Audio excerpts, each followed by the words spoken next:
మన తండ్రి కుమార పరిశుద్ధాత్మ దేవునికి వందనాలు స్తోత్రాలు చెల్లించుకుంటూ దేవుడు మనకి ఈ శ్రేష్టమైన దినాన్ని ఇచ్చి దేవుని వాక్యాన్ని ధ్యానించే కృపనిచ్చినందుకు దేవుని స్తోత్రములు.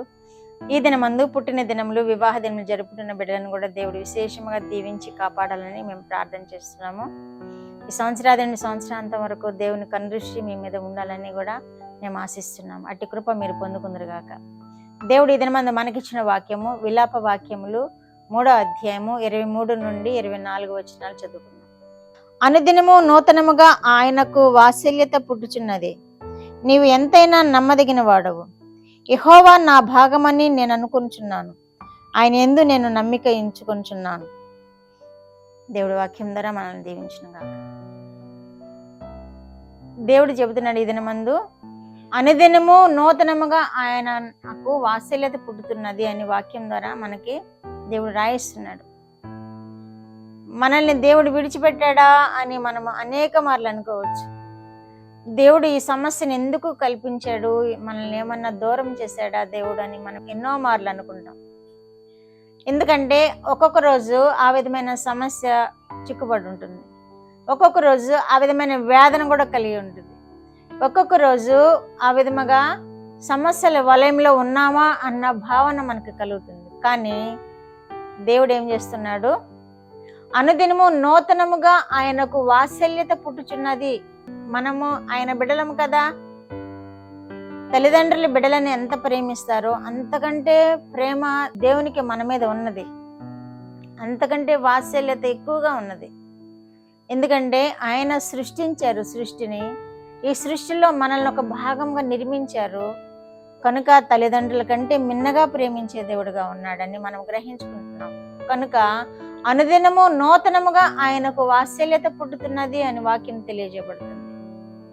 ఆ వాత్సల్యత పుట్టకపోతే మనం ఈ విధముగా జీవించలేము. మనం మర్చిపోయినా దేవుడు మర్చిపోడు మనల్ని, ఎందుకంటే ఆయన పుట్టించుకున్నారు కదా, ఆయన కార్యాభివృద్ధికే మనల్ని భూమి మీదకి పంపించారు కదా. అందుకనే ఆయన మనల్ని మర్చిపోరు. ఆయనకి అనుదినము వాత్సల్యత పుట్టే విధముగా ఆయన కృప నిరంతరము మన ఎడల ఉంచుతున్నాడు. నీవు ఎంతైనా నమ్మదగిన వాడవు అని కూడా వాక్యం తెలియజేస్తుంది. ఆయన నమ్మదగిన వాడు కాబట్టి మనము నమ్ముతూ ఉన్నాము, మనము కార్యాలు జరిగించుకుంటున్నాము, ఆయన వలనే మనము క్షేమంగా జీవించగలుగుతున్నాము. ఇప్పుడు మనము విడిచిపెట్టబడ్డామా, ఎప్పుడైనా మనము ఏం సమస్యలో ఉన్నప్పుడు మనము దేవుడు విడిచిపెట్టాడా మనల్ని అని అనుకుంటాం. కానీ అనుదినము ఆయన మనల్ని ప్రేమిస్తున్నాడు, అనుదినము మన ఎడల ప్రేమ కలిగి ఉన్నాడు ఆయన. కనుకనే ఆయన వైపు చూద్దాము, మన అవసరత ఏంటో మన అక్కర ఏంటో ఆయన వైపు చూచి మనం ముందుకు వెళదాము.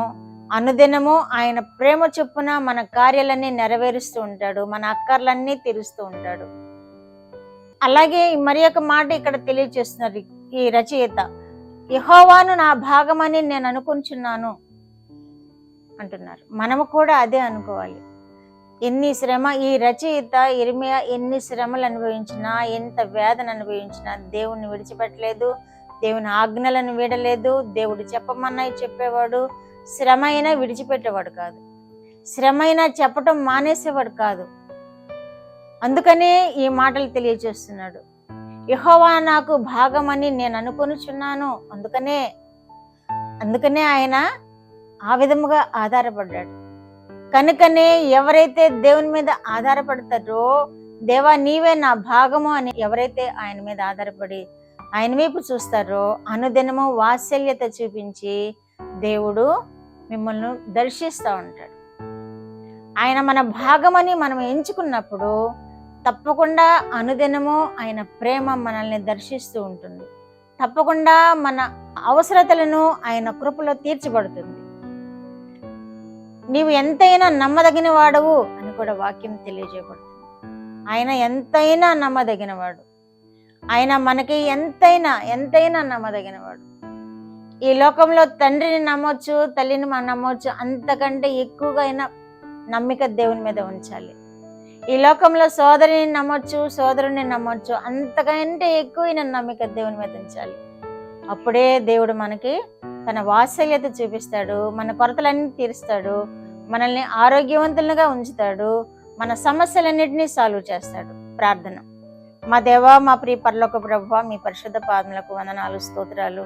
మా రక్షకుడు అనేసయ స్తోత్రములు, పరిశుద్ధాత్మ దేవ స్తోత్రములు, ఇచ్చిన వాక్యం కొరకు స్తోత్రములు. దేవా, మీరు ఇచ్చిన మాటలను బట్టి బిడ్డలు విన్నారు నైనా. మీ యందు మా ప్రభు వారు నిలిచి ఉండి అనుదినము మీ వాత్సల్యత పొందుకొని వారు క్షేమంగా జీవించే కృప దయచేయండి. వారు ఏమి ఆలోచన చేస్తున్నారో అది సఫలమగునట్లుగా మీ వైపు చూచి నైనా మీ కృపను పొందుకునే వారినిగా వారిని ఆశీర్వదించమని యేసుక్రీస్తు వారి పేరిట ఈ మనవులు మీ పాదముల యొద్ద వేడుకుంటున్నాను పరమ తండ్రి. ఆమేన్.